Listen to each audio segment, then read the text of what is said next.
بەناوی خوای گەورە سڵاوتان لەبێت بینەرانی بەڕێز و خۆشەویست تاوەکو دێت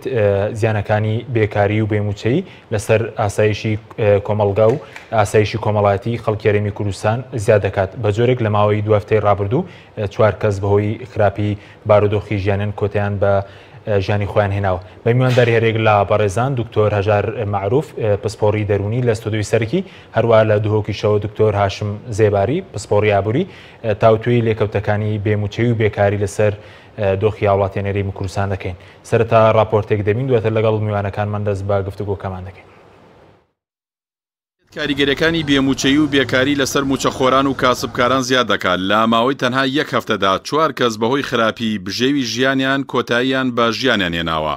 لە کاتێکدا لە ماوەی هەفتەیەکدا 2 پێشمەرگە و 2 کاسبکار بەهۆی خراپی باری داراییان کۆتاییان بە ژیانی خۆیان هێناوە. بەڵام حکوومەت لە ئاز کوشتنی خەڵک بێدەنگی هەڵبژاردووە. تاوانباری سەرەکی خۆکوشتنی هاوڵاتیان دەسەڵاتدارانی هەرێمی کوردستانن لەبەر ئەوەی لە ماوەی 28 ساڵی ڕابردوودا نەیانتوانیوە ژیانێکی شایستە بۆ هاوڵاتیان دابین بکەن. دوای فرۆشتنی نەوت بەسەر بەخۆیی ماوەی 6 ساڵە هاوڵاتیان لە ژیانێکی کولەمەرگیدان. موچەخۆران لە کاتی خۆیدا موچەیان پێنادرێت. بەشێکی زۆری کاسبکارانیش کارەکانیان لەدەستداوە. ماوەی 7 ساڵە حکوومەت بە پاساوی قەیرانی دارایی دەرگای دامەزراندنی وەستاندووە و لە کەرتی تایبەتیش هەلی کار بۆ بێکاران نییە. بەرزبوونەوەی بێکاری بۆتە هۆی زیادبوونی نەخۆشیە دەرونیەکان و زیادبوونی تاوان و کوشتن و لێکهەڵوەشانەوەی خێزان. با پێچەوانەی هاوڵاتیانەوە بازرگانی و خۆدەوڵەمەندکردنی بەرپرسانی پارتی وێکێتی لەسەر حیسابی خەڵکی ڕەشوڕوود بەردەوامە. لە ماوەی 28 ساڵی ڕابردوودا هاوڵاتیانی هەرێمی کوردستان بوونەتە قوربانی قەیرانە یەک لە دوایەکە دروستکراوەکان. دەسەڵاتدارانیش بە بێگوێدانە دۆخی خەڵک درێژە بە حکومڕانی خۆیان دەدەن.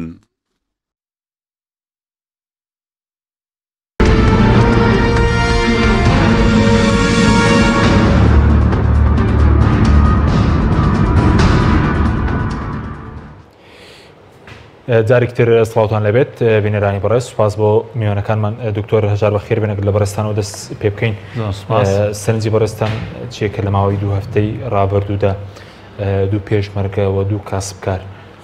خۆیان کوشتە بەهۆی خراپی بژێوی ژیان و بەهۆی قەرزداری و بێموچەییەوە؟ وڵا بەڕاستی یعنی ڕووداوێکی زۆر ناخۆشەوە. ئینسان تووشی غەمباری و خوورپە ئەکا کە ئینسان وای لێبێ بەو شێوەیە لە ماوەشی کەما یعنی ئەم ئینسانانە خۆیان بکوژن و بێگومان یعنی پەیوەندی هەیە بە لێکەوتەکانی ئەو سیاسەتی ئیمڕۆ کوردستان ئەبا بەڕێوە بە تایبەتی سیاسەتی اقتصادی. لەبەر ئەوە بەڕاستی ئەبێ ئاوڕێکی زۆر جدی بدرێتەوە بۆ سیاسەتی اقتصادی حکوومەتی هەرێمی کوردستان و ئەو هەموو هەڵە و چەوتی و نادروستی کە کراوە لەم وڵاتە ئەبێ ڕاست بکرێتەوە و نەهێڵرێەوە لە ڕووی جۆرایەتیەوە، یعنی لە ڕووی کوالیتیەوە ئەبێ جۆرێکی تر لە سیاست پیادە بکرێ لەوەی کە ئێمە ئەم 27 ساڵەی پێشوو بینیوانە. و بەڕێی من یعنی ئەم جۆرە هەواڵانە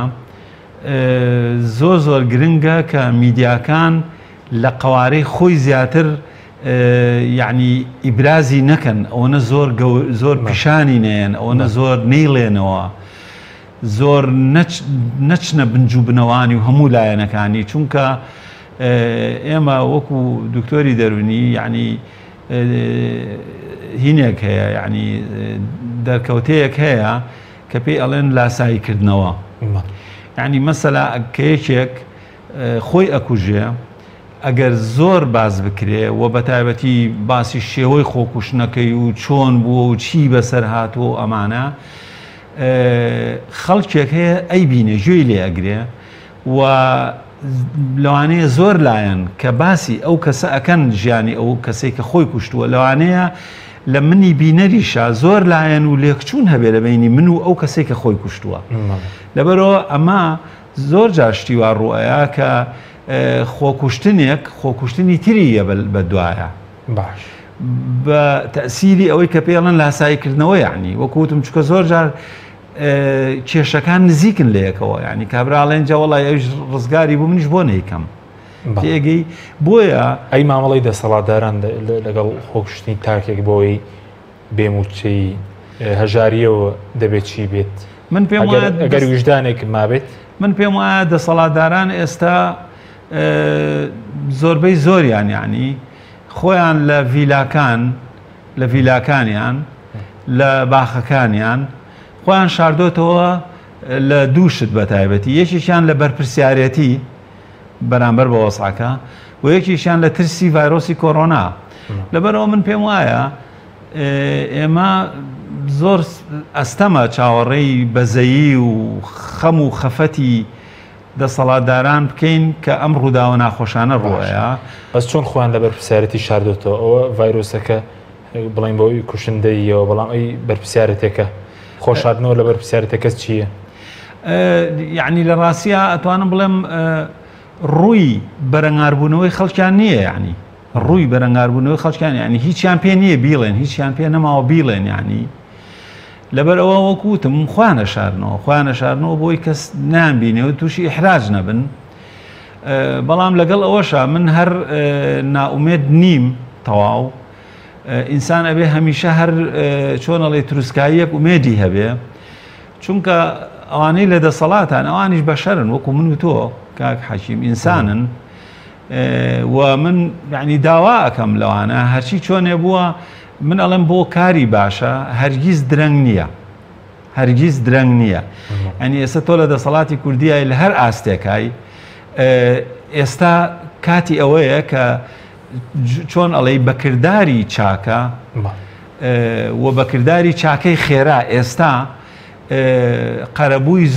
زۆر شتیکە بکەی کە کاتی خۆی کە ئێستا خۆت لی پەشیمانی لە دڵی خۆتە لە نیهانی دڵی خۆتە لە کاتێکا کە بە تەنیای خەریکە خەولێ ئەەکەوێ و بیرەکەیتەوە کە چی و کردووە چۆن شتی چەوتی و کردووە چۆن لەسەر حسابی میلەتە دەوڵەمەند بووی بۆ نمونە ئەنی ئێستا ئێمە ئەزانین چەندین فرە ملیۆنێر و بگرە فرە ملیاردێری کورد هەیە کە زۆریان بەهۆی سیاسەتەوە بوون بە فرە ملیۆنێر و فرە ملیاردێر ئەجنا هیچیان یعنی نهاتون کۆمپانیای دروستکردنی سیارەی فۆرد دروستکەن ماسیدس دروستکەن بڵێن بەوە دەوڵەمەند بووین یعنی معلومە یعنی لە نان و پارەیە میلەتە دەوڵەبوون نەوتی کوردستان دەوڵەمەند بوون ئۆکەی یعنی ژیان مردنیشی تایە ئینسان چەند ملیۆنێر بێ چەند ملیاردێر بێ لە کۆتاییە یعنی ئەو کفنەی کە ئەیکەنە بەری گیرفانی نییە یعنی هیچ گیرفانێکی نییە و بە ڕوتیە چێتە بنگڕڵەکە لەبەرەوە بەڕای من ئێستا کاتی جوامێریە کاتی پەشیمانیە بەڵام بەکردار ئەنی بۆ نمونە ئێستا وەکوتم چەندین ملیۆنێر و ملیاردێر هەیە ئەتوانن ئەو هەموو پارەیان کە هەیە لە قاسەی وڵاتانە لە بانکی وڵاتانەی تر ئەمریکا سویسرا ئەوروپایە یعنی بێن بەشێکی ئێستا ناژڵێن هەموو یعنی بەڵام بەشێکی باشی مەسەلا 10 ملیۆن 20 ملیۆن دۆلار ئەهێنیتە دەرێ و ئەسڵەن ئەشتوانی هەر ناوی خۆش نەنێ یعنی بۆی هەر ئەشتوانی هەر بە ناوی خۆتەوە نەبێ بە ئیسپات ئەوە حکومەتی هەرێمی کوردستانە بەم شێوەیە ئەتوانی ئێستا لەم تەنگانەیە فریای میلەتەکەمان بکەوی خۆ ئێمە بینیمان ئەم ئەمیری سعودی محەممەد بن سەلمان بینیمان یعنی کە دەسەڵاتی گرتە دەست هەموو زۆربەی زۆری مەڵتی ملیاردێرەکانی سعودیەی کە بەشێکی زۆریان خزمی خۆشی بوو یعنی بن ئامۆزا و بن خاڵۆزا و خۆ یەک خێزانن یەک بنەماڵن بە ناوی بانگێشتکردن و دیدارەوە هەمویانی بانگێشت کرد بۆ باشترین ئوتێل پێم وایە لە ڕیاض بوو پایتەختی سعودیە دواییە یەکێک بە نوێنە کە هەموو کۆبوونەوە فرە ملیۆنێر و فرە ملیاردێرەکان دوایە نوێنەرێکی ئەمیر محەممەد بن سەلمان قسەی بۆ کردن وتی ئەمیر محەممەد بن سەلمان نابینن مۆزوعەکە ئەمەیە گەندەڵێکی زۆر کراوە لە وڵاتە لە وڵاتی سعودیە خەڵکێکی زۆر ئێوە خۆتان دەوڵەمەند کردووە بەسەر ئەم خەڵکە ئێمە پێویستمان بە پارەیە ئەمانەوەی چاکسازی بکەین لەبەر ئەوە ئێوەی تر لێرە ناچنە دەرێ لەم ئوتێلە هەتا ئەو ڕۆژەی حەقی خۆتان کە حەقی ئەم میلەتە کە لەلاتانە حەقی دەوڵەت کە لەلاتانە بە پارە کاش هێنە ئێرە اینجا ئازاتانەکەن بە کوردی کورتەکە یعنی زیندا وەکو زیندانی وە سەرکەوتوش بوو لەوە یعنی زۆریان هیوا هەبوو 5 میلیارد هەموو پارەیان هەیە هاتنە دەری دکتۆر لە ڕووی دەرونیەوە طبعا ئەوە بە زۆر بوو لە پێدەبڕن ئەو بە زۆر بوو خۆش ئەوەیە کە ئینسان خۆی لە قوڵایی دڵی خۆیەوە بە قەناعەتی خۆی شتێکی وا بکە ئەوە خۆشە و یارمەتیەکی چاشیشە لەم تەنگانە ئێستا میلەت ئێمە لە تەنگانایە لە ڕووی دەرونیەوە مثلەن کۆمەڵ خەڵکێک گەر سامانەیە کۆکرد بێتەوە نەخۆشنی نەگەر لەم بارودۆخەدا لە ڕووی دەرونی و نەخۆشنی کە نەهێنە بۆ میلەتەکەیان خۆی ئەوە بەڕاستی یعنی بیهێنینە سەر بواری تەندروستی دەرونی ئەوانە ناگەینە ئەنجام بۆچی چونکە ینی ئێسامانێک ئەویان کردووە هەمووی یعنی ماشەڵڵا عاقڵن تێگەشتون زۆران ماڵ و مناڵیان هەیە هەیەە بڕوانامەی هەیە بڕوانامەشی نەبێ خوێنەواری هەیە خوێنەواریشی نەبێ کەسێتی خۆی هەیە ینی بەڵام دیارە ینی با بڵێن کەسێتیەکی تایبەتیان هەیە چونکە کەسێتیمان هەیە عشقی پارە و دەسەڵات بزەبت ینی هەیە کەسێتیەکی زۆر تایبەتی هەیە کە بۆ نمونە ینی وەکو تۆتێ ئەوەی کاڵێن ینی زۆر حەز بە پارە کۆکردنەوەکە وە بەوە شعوری هەست بە قیمەتی خۆیەکە ئەم جۆرە کەسێتیە هەیە لە ڕاستیە لە هەموو وڵاتانە بەڵام وەکۆی بڵێ نەخۆشی دەرونی بن نا ینی مەرج نییە خۆشنی سەرکردەکانی نا وەکوتم کەسێتەکەیان کەسێتی تایبەتیە مەسەلا هەندێک کەسێتی هەیە یعنی چۆن ئەڵێ وشکە ساردە یعنی فرمێسکی بەرامبەر ئێش و ئازاری بەرامبەر کاری تێناکە هیچ کاری تێناکە ئێمەسەلا ئەگەرێکێکی وە فرە ملیۆنێر و فرە ملیاردێر بێتتر کەی بەلایە مهمە ئەو هەواڵەی کە جەنابێ وتێکە لە ماوەی 1-2 هەفتا چەند کەسێک خۆیان کوشتووە بە خەیاڵیانە چونکە خۆی کەسێتێکی وشک و ڕق و عاتیفی نییە وانە ئەی کاریگەری بێموچەی بێکاری لەسەر دەستەی مرۆڤ و بەرگری چۆنە لە کاتی بۆ نەخۆشێکی وەکو کۆرۆنادا کە بێموچەبی بێکاربی مەڵێم خۆی بە دڵنیاییەوە ینی بەشێکی گرنگ لە زانستی دەروونناسی پێی ئەڵێن چۆن ئەڵێ دەروونناسی سایکۆ ئیمونۆلۆژی پێڵێن یعنی باسی ئەو چی ئەکا پەیوەندی نێوان دەروونناسی لەگەڵ بەرگری ئینسان بەرامبەر بە میکرۆب و بەکتریا و ڤایرۆس و ئەوانە اینجا ینی ئەوە لە ڕاستیە سەلمێنراوە لە چەندین لێکۆڵینەوەی زانستیە کە ئەوەی کە پێی ئەڵێن بڵێن گوشاری دەرونی پەستان و گوشاری دەرونی زۆر بەسەر ئینسانە هەر ئینسانێکە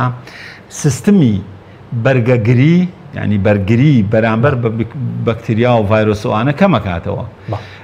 لەبەر ئەوە بێگومان ینی ئێستا کەسێک بێ ئیشیش بێت و قەرزاریش بێت و چەند مناڵێکیشی هەبێت کە برسیان بێ ناڕەحەت بن کرێکی بێ ئەمانە بە دڵنیاییەوە کارەکاتە سەر سیستمی بەرگری ئەو کەسە دواتەگرم وڵای بەڕێز دکتۆر چینە دۆک لای دکتۆر هاشم دکتۆر سوپاس بۆ بەشداریکردنی بەڕێزیشتان سەبارەت بە کاریگەری بڕینی موچە و لە سەدا 21 کە لە فەرمانبەران بڕاوە چ کاریگەرێکی لەسەر دۆخیان دروست کردەوە لەسەر زیادبوونی چەندە قەیرانی موچە پەیوەندی بە زیادبوونی ڕێژەی بێکاریشەوەیە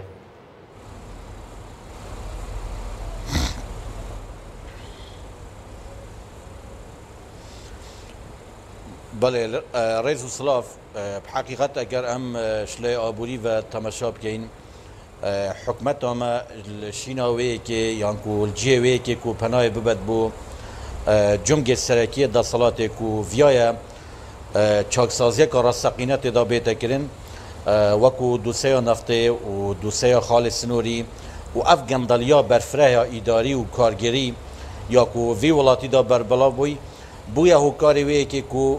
تەخ و چینێت فەرمانبەر یەتکێم دەرامەت وەکو مامۆستا وەکو فەرمانبەرێ دی باجا وان شاشیا و وان خەلەتین حکومەتێ بدەن ئەب حقیقت بەرین و کەژی و چەندین دیداراژی من ئاماژەوەیەکی کردە حکومەت هەرێما کوردستانê şiyanê wê çendêdanîne ku penayê bibet bû çaksaziyeka rastexîne li vî welatî da. Çunke li vî welatî da hiç binemayek nehatiye danan bû damezrandina hukmekê muessatiyê damezraweyî ku bibîte hûkarek mafê hewlatîbûnê û mafên mirovê têda parêzraw bin. Ji ber vê yekê jî birîna vê bira pareyê jî ku 21 sedê ji pilêt nizm yê fermanbera gel 5 sedê ji pilêt bala اوه هر نبو یهوکارک بو چاره سرکنا وی کشی یا کو افروکا ابتنه هولدانت حکمت بویه که نکو موچه بو خلق خدا بین کرد يعني في ولاتي دا بو هر هيفا كي حكمته ريمي بيتفي ب 894 مليار دينار يا الدم كي دا برينا في برا باري و في ريجيت الموتشي فرمانبر وموتشي خورا ابتني دي 176 مليار دينار دي زفرين تبا بو جنجينا حكمته يعني كواتا حكمته هر تقريبا حدود 120 حتى 130 مليار دي كورتينان هبيت بودا بين كنا موتشي بله يعني اگر ام ساكن اف هول دانت حكمته همي بوي كنا كو ويچاك سازيه السر فرمانبر سابينيت هي جرعتك او چند دانه كريا كو افروكا او جمجه سركيت كو افروكا فيايا بله او بيتفي بويا چاك سازي تدا بيتكرن وكو جمجه نفته وكو خالص سنوري وكو او هدردانا مالي گشتي زفراندنوه مالو ملکی گشتی اوه همی هیچ گورانکاری تدا نکرینه با منیا سیر بو حقیقت وکو آبری ناسک او برنامه چاکسازی که بری چند روژه که هاتیه راگاندن جعال وزارت دارایی و یعنی بتنه بحثی پلیت وظیفی و علاوه و زیده کرن و وانتشتا هاتیه کرن الولات که دا تو نشی وی چاکسازی حقیقی بده رخه که اگر جدیتک و ارادک نبید بوده که بگو من افبرینا بود جای افبرینا بشه بود جای ده بیته هو کارک و آست بجیوی خلکی جاره کادی کم ببید بیته هو کارک و ریگری هبن برانبر دامزراندنا خلکی که به امید بونا نوی نوی نفشنی نوی نوی کنو که افروکا به دیان هزار در چوی زانکو پیمانگاه هنه از خواکوی کلش مامستای زانکوی قطابی و خوینکاریت کوید بری 6 سال 7 سالت بینم حتی نها ایشو کار نی نبکن نل کرده گشتی نل کرده تایبت یعنی اگر براورده کی بشی بکین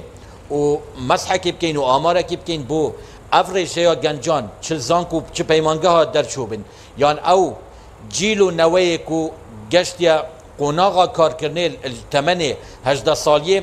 بگو من حقیقت ام دی کارساته که رقم و جماره و داتا بینین اوشی خوشی بیتا هوکارک و مینا قنبلو بمبکا جواکیت ناوا و جواکی دا که هر دما زمینه هیا بیتا تقاندن لورا حکمتا هرمه بدا خوشی طبعا وی آخرنت بیشم دا صلاة ما شواکی گشتیم بیر وی چند دانه کریه دی چاوشید هیز و توانا و امکانیات وی نوی نوی و وی خلکی جارکا دی پیختت گر بونده بازار گرم ببید بونده امیده که پاشا روشا بید بونده بجداریه بکت چیکرنا بریار دا بریار سیاسی بریار آبوری بریار جواکی اوه همی طبعا هاتینا فراموش کرن ایمال کرن بداخل طبعا رجایا هجاریشی در زیده بید رجایا تندو تیشیا جواکی رجایا بردان طلاق رجایا پیکینانا مافی ها سرگریشی ده کم بید و احتمالش بلی ویکشی انحراف و لادانت کمالایتی و جواکیشی نوا و جواکی دا زیده بن هوکار وی چنده بیتا هوکار زیده بونا دزیه بار برنا وکو بیشن انجام دانا هر کاره که کو پیچوانه دابونه لیتت و جواکی بید بله با کورتی سبارت بوی هوکاری چه همو قیرانه که چه اوی که ل 2014 روی دا ل بلین 6 سال موبر اوی استاش که دوباره بو نرخینه و دابازی و هر دبی باجکی فرمانبر و خەڵکی هەژار و کەم دەرامەت دا و کارەکەی بۆچی بە کورتی بێ سپاس دەکەم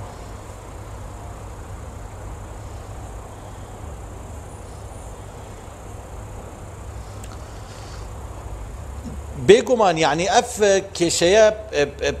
چاکسازیەت لاوەکی چارەسەر نابێت وەکو یا بەرینەها وەزارەتە دارایی ئەف چەند ڕێنمایی و چەند ڕێکار گرتینە بەر بۆیە چەندێ پارەی بۆ گەنجینە حکومەتە سێ دەکات اف پاره و اف دهاته اف ولاته پر امکانیات آبوریه پر امکانیات دارایه اجبلی وی که کت سامانه که آبوری و سامانه که بشری الوی ولاتی داته هیا حکمت اف که طبعا دی بردوام بن حتی وکو اراده که جدی نبید بوی که الجمگ سرکی دا الوی ولاتی دا چاکسازی بیته کرن چاکسازی سرکیست فرمانبر و موچخورت که درآمد نایته کرن وی ولاتی دا لورا از دنیام الوی چنده حتی اگر اف جوره اف گمان مهی وکو آبرینا سروان جوره گریبست پترولیت و هاتینا وجو کرن گل ترکیه گل کمپانیات بیانی جوره گریبست مشارکه و بجداری کرنل و برمینان پترولی دا هذا همي طبعا برزقريك السراكينة أدبيته هوكارك و ريجاكا كيما دهاتي بزفري توا بوغنجينا حكمته هرمي ريجاكا مازن تشيتن بهدردان تشيتن بو كومبانيات بياني تشيتن بو كريا وغواسني مستحقات الكومبانيا شايستين دارایی قرض تركيا لورا ايك الجمارة وامارت بدما جنابي و الهيفا بوري اجداهات حكمته هرمي السرجمي 312 مليون دولار ابتني 86 مليار زفري نوا بوغنجينا حكمته هرمي لورا جلك شاشي وجلك خلاتي وجلك كيماسي دوان گیر جوره گریب استادانه نشفافیت هیا کس نزانی دهات هرمی چواد هیتا مزاختن لو رسوی باری دامه اگر حتی باهای پترولجی ولو الهمی پیش بینی و سیناریویت که افرو که هاتین دانان بوی چنده نرخاندنه که بو باهای پترول بکن حتی دومایی که ساله البنجي حتى 55 دولار دا نابوريد باهای پترول الباشترین سیناریو دا یا کشلای آژانس ساوسا جهانی و هاتیه پیش بینی کردن لو رسوی باری دام حکمت هرم دویتن بدایل بگرد دویتن السرچاوی دید دهاتی دویتن خلق خو فری گشتوکال بکرد خلق خو برای وابدت پیش سازی خدمت گزاری گشتیاری پیگاندن عقل و ثروت و سامان بشری درست کردن پروژه و ورشه و کارگیت پیش سازی اوهمی دیبیت اوکاره کتا عقلکی صناعی وعقلك مهني وسرمايك بشريه مهني تابيتن في ولاتي دا لو راحتانو ك دا صلاة ما سياسي الهرم كرساني دا ام بوتشيت بيجين قال جرت اتريفابرنا في ولاتي دا فشلينايا اجبركو هيك شانقصك ندايا بو بشخصنا ابوريا في ولاتي بلكو ابوريا في ولاتي بامكانيات تخويت ابوري و دارایی و ثروت و سامان تخويت بشري و همي تسليمي آبوریانی دولتی و آبوریا ولات دوروبر کریه که ام بوینه اخسیر و دیلتوان و وان ولات دوروبر مجی آبوریا ما یا نقوم کری اغراق که اقتصادی و که ام بجی نقوم کرنه که اقتصادی خندقاندنه که آبوری با ولات ما چکریه نه هلای نشروی کشتوکالی و پیشکوی نشروی پیشاسازی نشروی سرمایه بشری و پیگاندنا سرمایه بشری لورا کشید ما بحقیقت کشید قولن اف چنده بحقیقت دویتن شویک رادیکالی پلان بو بیت داراشتن احتمال بکت بیت کرن سر کسان زانا کسان پسپور اف ولاتا ایدی خودان برنامه بید خودان پلان بید حتی بکاریتن ادوی قیرانی دارزگار بید سپاس دکم دکتر هاشم دوات گرم بولای پرز دکتر هجر گرم بولای پرز سبارت با پەیوەندی بێکاری یاخود لێکەوتە خراپەکانی بێکاری و بێموچەی لەسەر ئاسایشی کۆمەڵایەتی لەسەر ئاسایشی کۆمەڵگاتیە بەڕاستی یەکێک لە گەورەترین کێشەکانی ئەمڕۆی کۆمەڵی کوردستان بێکاریە بۆ بە تایبەتی بێکاری گەنجان کە گەنجان هەم ئەوانە ئەگرێتەوە کە دەرچووی پەیمانگە و زانکۆکانن و هەم ئەوانە ئەگرێتەوە کە خوێندنیان تەواو نەکردووە ینی ئەوانش مافی ئەویان هەیە کە ئیشکەن یەکێک کە خوێندنی تەواو نەکردووە ئەویش پێویستی بە ژیانە پێویستی بە ئیشکردنە ینی ئەمە یەکێکە لە کێشە هەرە گەورەکانی ئەم کۆمەڵە و وەکوتم بە تایبەتی بێکاری گەنجان بەڕاستی یعنی خۆی بێکاری ئەگەر ئینسان بەرنامەی نەبێ یعنی چکە مەرج نییە هەر کەسێک کە بێکار بوو ئیتر تۆ بڵێ تووشی چەندین کێشەی دەرونی و نەخۆشی دەرونی ئەوانە ئەبێتەوە بەڵام ئەگەر گەنجێک بێکار بێ و بە تایبەتی ئەگەر دەرچووی زانکۆ و پەیمانگە ئەوانە بێ ئەگەر وریای خۆی نەبێ دائمی خوای لە باتی ئەوەی کە هەوڵ با ئیش پێیا بکە هەوڵ با بچێتە دەرێ هەوڵ با چالاک بێ لە ڕووی کۆمەڵایەتیەوە کۆڵ نەیە هەوڵ با چۆنەڵی خولی ڕاهێنان بکە کۆڵ نەیەوە حاصل لە جیاتی ئەوانە ئەگەر بەردەوام لە ماڵەوە دانیشێ چۆنەڵی بیری نەباش بکاتەوە دائمی خوای بەزەیی بە خۆیان بێتەوە چۆنەڵی لە دڵی خۆیان بڵێ نەکبەتم ئەو هەموو نمرە باشەشم هێناوە تەعین ناکرێم ئەمە یعنی زۆر خراپەوە ڕووی بۆی هەیە یعنی بێ بەهۆیەوەی ئەو کەسە ئەوەی کە بڕوخێ ئەوەی کە ناومێت بێ و ئیتر چۆن نەڵێ تووشی جۆرێک لە ئیفلیجی کۆمەڵایەتی بێ ئیتر نەچێتە دەرێ ئیتر لە ژوورەکەی خۆیان هەر خەریکی ئینتەرنێت بەکارهێنان بێ ئەگەر ئیمکانیەتی هەبێ و دابڕێ لە موشتەمە و تەندروستی دەرونی بەجارێ بشێوێ لەبەر ئەوە بەڕای من ینی من هاوسۆزیەکی زۆر قوڵم هەیە لەگەڵ هەموو ئەو گەنجانەی کە بێکارن بە تایبەتی گەنج چونکە گەنج وزەیتیایە هێشتا لە سەرەتای ژیانیایەتی پێویستی بە بەرنامەیە پێویستی بەوەی بگا بە ئامانجەکانی پێویستی بەوەی بژی خێزان دروستکە یعنی لە ڕاستیە من ینی هانی گەنجانەیەم لە پێش هەموو شتێکەوە کۆڵنێن لە پێش هەموو شتێکەوە ناومێدی تووشی ئیفلیجیان نەکا کە ئیتر نەجوڵێن و هەوڵ بن هەرچی چۆنێ بووە ئیش پیاکەن و ئیشەکە باشش نەوێت دکتۆر ئێستا لە وڵاتە ئیش زۆر کەم بۆتەوە خۆی ڕاستە لە ڕاستیە ئیش زۆر کەم بۆتەوە و بەداخەوە ئیش بووە بە واستا بێ واستەیەکی زۆر گەورە و هەبێ ژنا ئیش دەست ناکەوێت بەڵام لەگەڵ ئەوەشە ینی ئێستا ئێمە ئەزانین دێهاتی کوردستان بەشێکی زۆری ینی چۆڵە ینی خەڵکی کەمیتیایە ینی ئاوەدان بوونەوەی دێهاتەکان لاوازە ینی گەنجی ئێمە بێگومان قورسە ئێستا تۆ خۆت بۆ نمونە ئەندازیار بیت و من ناتوانین داوای ئەوەی لێ بکەی بڵێ بڕۆ لە دێیەکە فەلاحەت بکە یا درۆ بکە زۆر قورسە بەڵام ئەو گەنجانەی کە پەیوەندیەکیان بەلادێەوە هەیە و هەرچی چۆنێ بێتوانایشیان هەیە ئەتوانن بە دوای ئیشا بگەڕێن ئیتر ئیشەکە ئایا لە بواری کەسابەت ئایا لە لادەیە ئایا لە بواری کشت و کاڵ ئایا لە بواری بەخێوکردنی مەڕووماڵاتە کۆڵ نێن جگەلەوە لە ڕاستیە ئێستا بەداخەوە بەهۆی ئەم کۆڕۆنایەوە ئینسان ناتوانێت چاوەڕێ ئەوەش بکات لە داوا لە گەنج کا بڵێ هەوڵ بن بڕۆن بۆ وڵاتێکی تر چونکە ئێستا ئەوەش ئەوات و توێش زەحمەت بووە لەبەر ئەوە لە ڕاستیە ئێستا یعنی ئومێدەکە لاوازە کە گەنجی داماوە ینی ئیشی دەستکەوێ ئەمێنێتەوە سەر ئەوەی کە وەکو وتم ناومێد نەبێ پەیوەندی کۆمەڵایەتەکانی نەبچڕێنێ نەکەنەی بژن بگرە بەهێزیکە لە ناو خێزانەکەی خۆیە ئەنی جاری وایە ئینسان لە ناو یەک خێزانە ئاژی بەڵام پەیوەندی کۆمەڵایەتی لاوازە لەگەڵ یەکتریا ینی برا و بران هاوڕێن نین ینی هەر وەکو چۆنەڵی بە شێوەیەکی شکلی لە خێزانێکە ئاژین و بەیەکۆنان ئەخۆن و تەواو پەیوەندی کۆمەڵایەتی خۆی بەهێزکە هەم لەگەڵ خێزانەکەی خۆیان لەگەڵ بنەماڵەکەی خۆیان لەگەڵ دراوسەکانیان لەگەڵ هاوڕێکانیان بچێتە دەرێ بۆ نمونە ئەوەی کە پێی ئەڵێن وەرزش بەڕێی من وەرزش زۆر گرنگە ینی هەندێشت هەیە پارەشی تێناچێ ینی مەسەلا ئێمە شاخی گۆیژەمان لە بناری شاخی گۆیژان ینی ئینسان ئەتوانێت بێ ئیش بێ بەڵام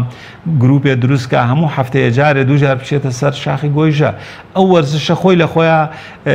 جۆرێک وا لە ئینسانەکە کە ئومێدی هەبێ کە نەڕوخێکە ئەوەنە غەمبار و ئەوەنە بیر نەکاتەوە بۆ نمونە ینی سپاس دەکەم دکتۆر بەتەگرم بۆ لای بەڕست بەڵێ بینەرانی بەڕست ناوبڕێکی کورتمان هەیە دوای ناوبڕەکە دەگەڕینەوە لای دکتۆر هاشم زێباری لەدەوە لەگەڵمان بێن تۆپ تاکە بریکاری تۆڕی میدیایی کۆمەڵ بۆ دروستکردن و بڵاوکردنەوەی ڕێکلام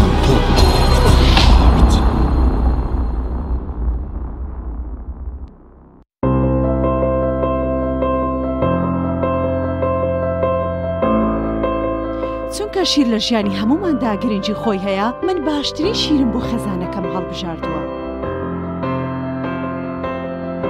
هەموو کات شیری ئاڵتونسا بە منداڵەکانم دەدەم بۆ ئەوەی مێشتێکی چالاک و داهێنەرانەی هەبێت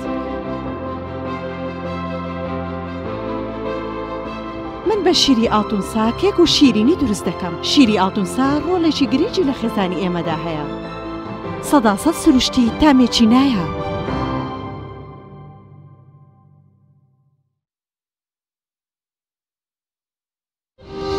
ساردخانەی چوارقورنا بۆ یەکەمین جار گەورەترین ساردخانە لە سەر ئاستی عێراق و پارێزگای سلێمانی لە دەشتی بە پیتی بتوێن کراوەیە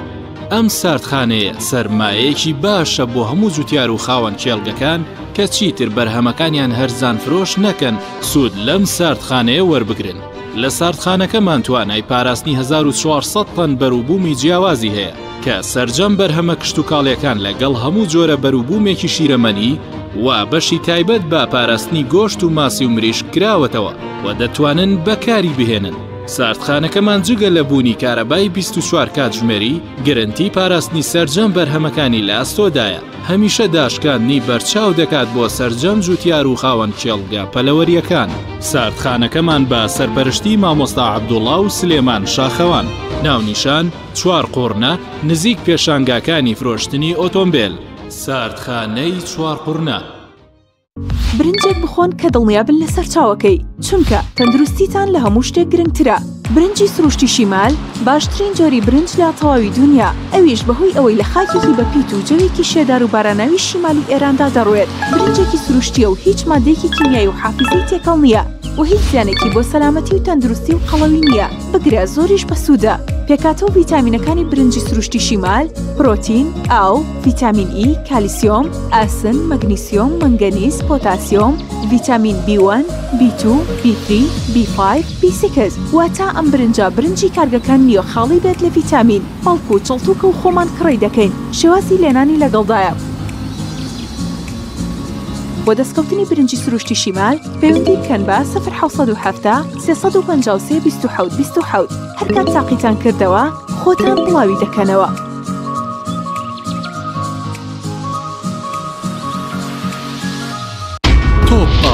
تۆپ تاکە بریکاری تۆڕی میدیایی کۆمەڵ بۆ دروستکردن و بڵاوکردنەوەی ڕێکلام تۆپ.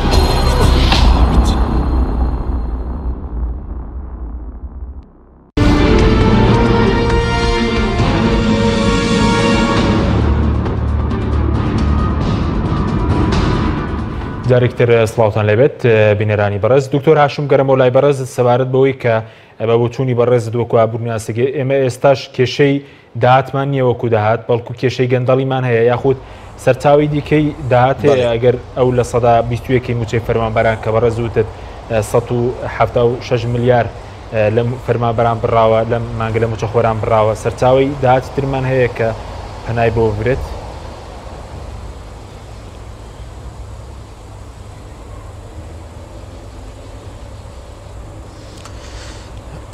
آخر بداخەوە یعنی بەری نەهاژی من ئاماژە خاڵێکە gelek girin kir، yani wextiyan bêjîn çaksazî bêtekirin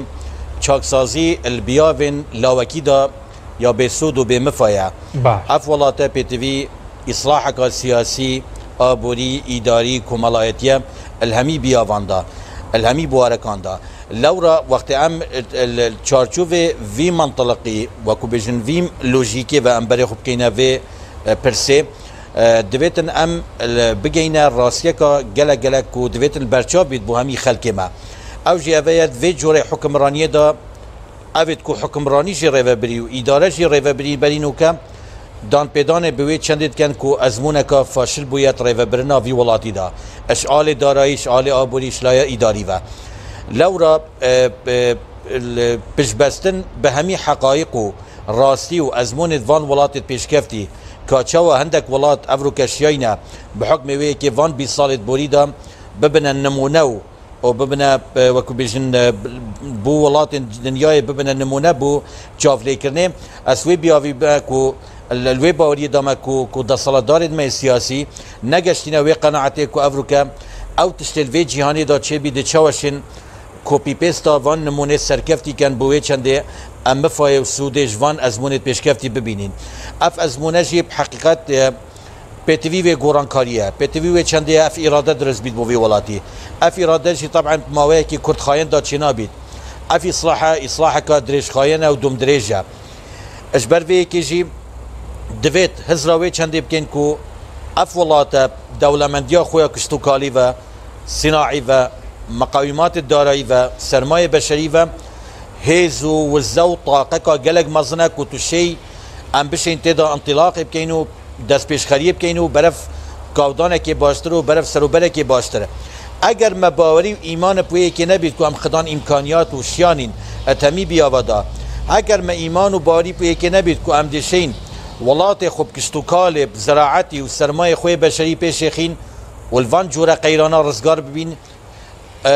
حقیقت اگر اب باری تدا نبید از وی باری دامجی کو دستلات دارید من ناگنه چه انجامه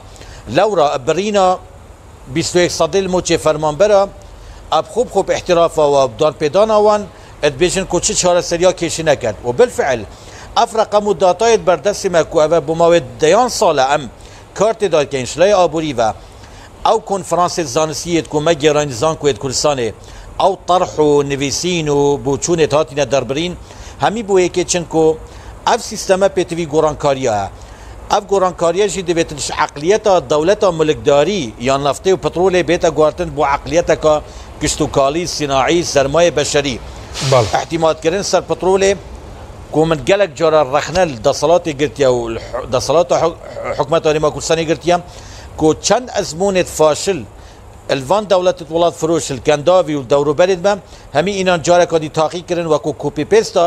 نمونێت فاشلێت وان وڵاتان سەر نفت و دووسەیە پەترۆلێ جێبەجێکردن هەرێما کوردستانیدا یعنی هیچ هەوڵێک نەهاتەدان بۆیەکێ پەترۆلە ببیتە بەشێک ji دامەزراوەیە نیشتیمانی و بچیتە چارچووێکی موەسساتیە نیشتیمانیدا ئەپڕێکا ڕێخستنا یاسایە و پڕێکا وەیەکێک و خەلک بەشدار بێتە چێکردنا بڕیارێدا واتە نەفت نەکرە ئەف لایەن بوون وێ چەندێک و دەسەڵاتە هەرێما کوردستانê پێ پێشکەویت وشلایەکێ دیژی هەمێ سێکتەرێت زیندی یە کاریگەر وەکو کشتوکاڵ و زراعەت و گەشتیاری هەمی فرامۆشکردن ئیهمالکردن یعنی کەواتە ئەف وڵاتە هەمی ئیمکانیاتت خوبە هاتە ئیهمالکردن و هاتە فرامۆشکردن و ئەم بینە دیلێت ئابووریەت دەوروبەرێت مە وڵاتن دەوروبەرێت مە و ئەم تووشیوان قەیرانێت ئێک لە دیفێکێت بین باشە دکتۆر بە کورتی سەبارەت بەوەی کە تا چەندێک دەسەڵات سەرکەوتو بووە ینی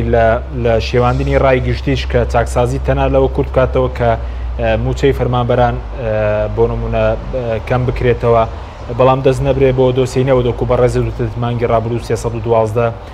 میلیۆن دلار بۆ بەڵام 86 هاتۆتۆ وەزارەتی دارایی 226 نازانرێت چی لێکراوە بازەوەکی گەندەڵی خاڵە سنوورەکان ماگەنە 100 میلیۆن دلارە پارە براوەکان بە مەسەرە سەرۆکی پێشووی پەرلەمان و هەندێک ڕۆژنامەنووسی باسییان لەو کردو کە چەند پارە براوەتە دەرەوە یعنی بۆچی تەنها ئێستا هەموو چاکسازیەکان لە مەسەلەی و یاسە چاکسازیە کورت کراوەتەوە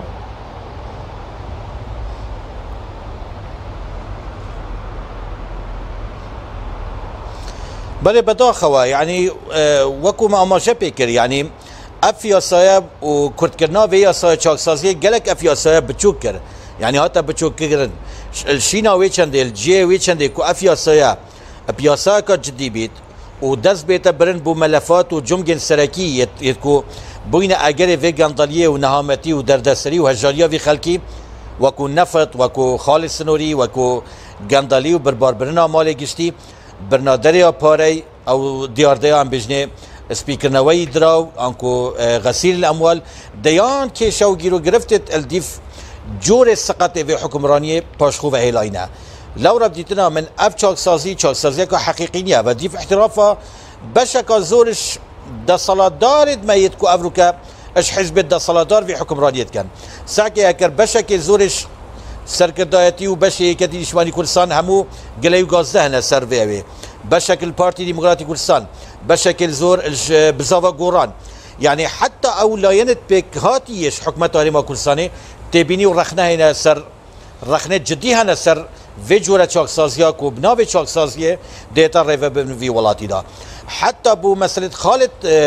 وەکوم شێ بێژین پلێت نەیاسایی پلێت خانە نشینی و دەیان کارێ نەقانونیە کوواتی نەکردن بووینە هۆکارێک و سوپایەکێ بندیوارە و سوپایەکی خەلکێکی نەشایستە بۆ وەرگرتنا vî موچەی بێنە پێش و بیتە بارگرانی سەر حکومەت هەرێما کوردستانê ئەس وێ باوەریە دامە و بقەناعەت jî حزبێت مەیە سەرەکیت هەرێما کوردستانê دەبێتن جرعەتێکا مەزن هەبیت بۆ هەندێ بشن دەستێ چاکسازیە بگەیتە بندیوارێت هەرێما کوردستانê پلێت نەیاساییت خانە نشینیە ئەگەر جرعەتە وێ چەندێ کرد ئەف چەندە دەست بوو بەر ئەس وێ باوەریە دامە دەبیتە پێنگاوە یەکێ بەرەف قۆناغێت دیف داویجا و قۆناغێت چاکسازیەت مەزن بۆ ماوەیەکی درێژخایەن سپاس دەکەم دکتۆر هەژار و گەرم بۆ لای بەڕێزت سەبارەت بوو تاوانانەی کە دەسەڵاتداران بەرامبەر بە تاکی کوردیان کردووە لە ڕووی ئەو تاوانێت چی لە برسیکردن بێت چ لە کاتی قەیرانەکان باجەکە تەنها سەرهاواتی بێ ئەگەر تاکی کوردەمە لای شوێنێک ئەوە ساغ دەمایەوە مەسەرەن ئەو هەموو قەیران و نەهامەتی بەسەر بێت و بەم شێوەش بمێنێتەوە وڵی لە ڕاستیە تاکی کورد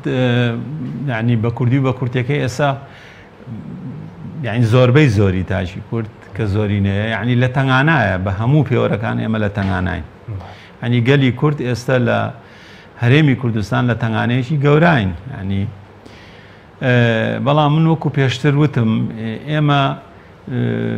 نابێ ناومێت بین ئەوە زۆر گرنگە چونکە کە ناومێت بین تووشی ئیفلیجیە بینی تر ئیش ناکەین ناجوڵێن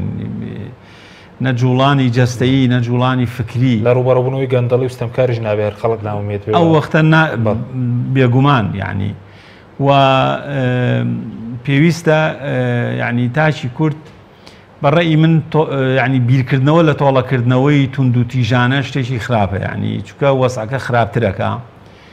ئێمە لەگەڵ هەموو ئەو ناخۆشیەی کە ئێستا تیا ئاژین ئەو تەنگانەی کە تایەن کە ئەبێ دانی پیا بنین بەڵام وڵاتەکەمان تا حدێکی زۆر چۆن ئەڵێ ئاوەدانە بەسەر پێوەیە نەڕووخاوە ینی ئێستا کە تۆ دیمەنەکانی وێرانی سووریا ئەبینی بەڕاستی موچڕکەت پیاە ترس ئەدگرێ ینی ئێمە وڵاتەکەمان ئاوەدانە و تا ئاستێکی باش سەلامەتی هەیە ینی ئێستا ئەوە ئێستا بەرەو سعات دای شەو ئەڕوا تا 12 شەو ئەڕۆی ئەگەڕێ ینی تا ئاستێکی زۆر سەلامەتی هەیە لە کوردستانە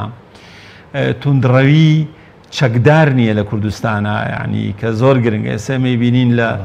سنوورەکانمان لەگەڵ عەرەبستانی عێراقا ناوچەی جەلەولا ئەوانە ینی دۆزەخێکیان این کردووە خانەقین و ئەوانە ئێمە ئەو توندڕەویە چەکداریەمان نییە ینی بەڕاستی ئەمە دەستکەوتێکی گرنگە کە کۆمەڵانی خەڵکی کوردستان بەدیان هێنا بەس دکتۆر گەندەڵ کارمان زۆر نییە کە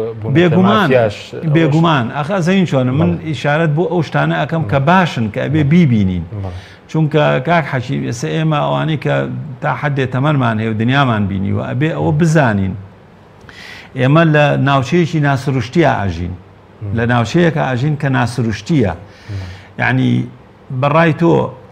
ئێران وڵاتێکی سروشتیە ڕژێمی ئێران وڵاتێکی سروشتیە تورکیای ئۆردوغان ئێستا وڵاتێکی طبیعی و ئاساییە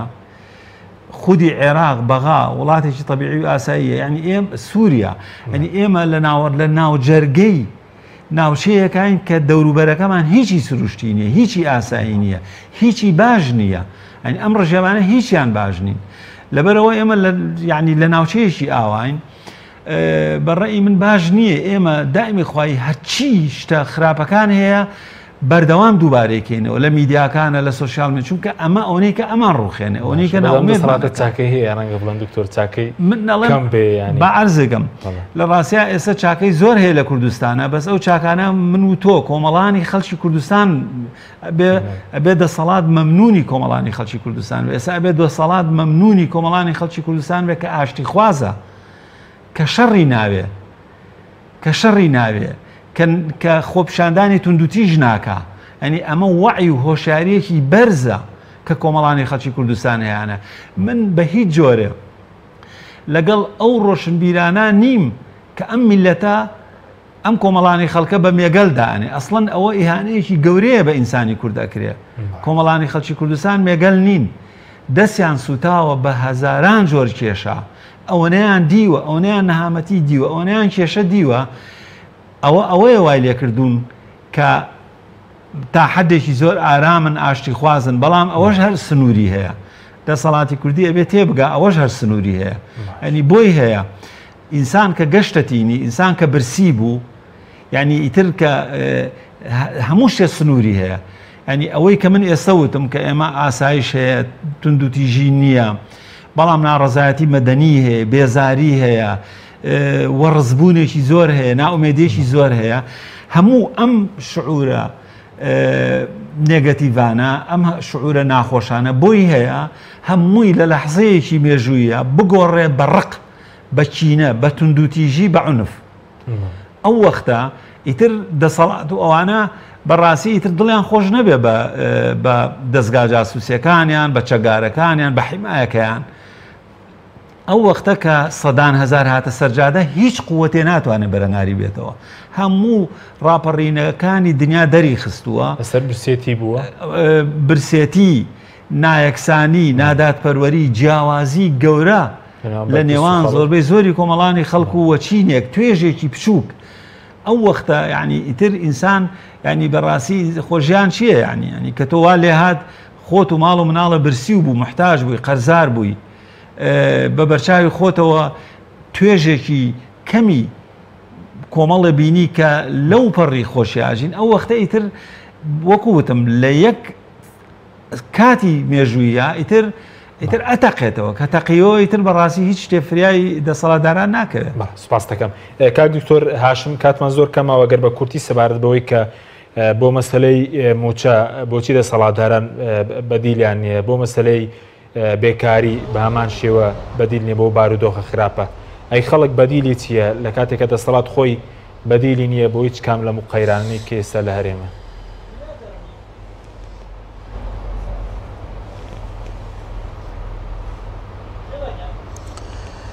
والله ديف بوچونا من يعني قلق بديل هنا يعني وضعك وروشك نقشتي حالتي بربست حقيقة يعني وكون بجني حالتي بنبست امكانيات هي فرصة هي لقل في شندش طبعا تقرا هي اصلا هي بس وكون من بوچونا من في بي فيدا ذا كو ازمونه بدي نها بدي كان صاله وكابينه بدي نوكجي او شاشين اداري وشاشين ريفا برنامج صلاتياتي كرن بویا هو کارک و جورن نعدالتی و نیکسانی که کمالایتی و جواکی پیدا کردی دنوا جواکا کردواری دا یعنی همو تشت الواقع مدا الوی روشلات ناوین خورهلات ناوراز بومدیار بیدوان جواکا دا او جواکین کو راپرین و شورش و دجی ستمکار و دجی نبون عدالتی و دادپروری هاتینا کرن شورشت بهار عربی گره حتی اف وضع تكشوي الدفري همي جروفيا بويه كيكو الستمكار يان دا صلاة دار يان هر نوكي ام بيجني وقت نشت دا صلاة بشواكي عادلانه وداد پروانيانه ما في همي خلقي دابين كت ما في آبوري ما في سياسي ما في جواكي اوه همي طبعا وكو منظومه كبيكوا تو نشي بيجي والله ما في سياسي بين دابين كرن همو جورا ما في دي بين فراموش كرن اهمال كرن الفي ولاتي دا الکترازانه که هی نهف سنگی که ادنابرا چند تخو چین جواکی ادگل چین که دستالات دار ج برپرسین سیاسی اش برسسمان هرما کردستانی یت کو مفادار بینش وی وضع هرما کردستانی پیدا بی ولدمه که دا پرانیا تخو چین جی برسی بن بیکار بن قناعت هبیت افروکل دهو که گشتوی حدی کو گل جران بیشین دهو که یا باشه وضعي آبوري باشا وضع ايكونوميوي باشا تصور بكات قالك فرنت دهوكي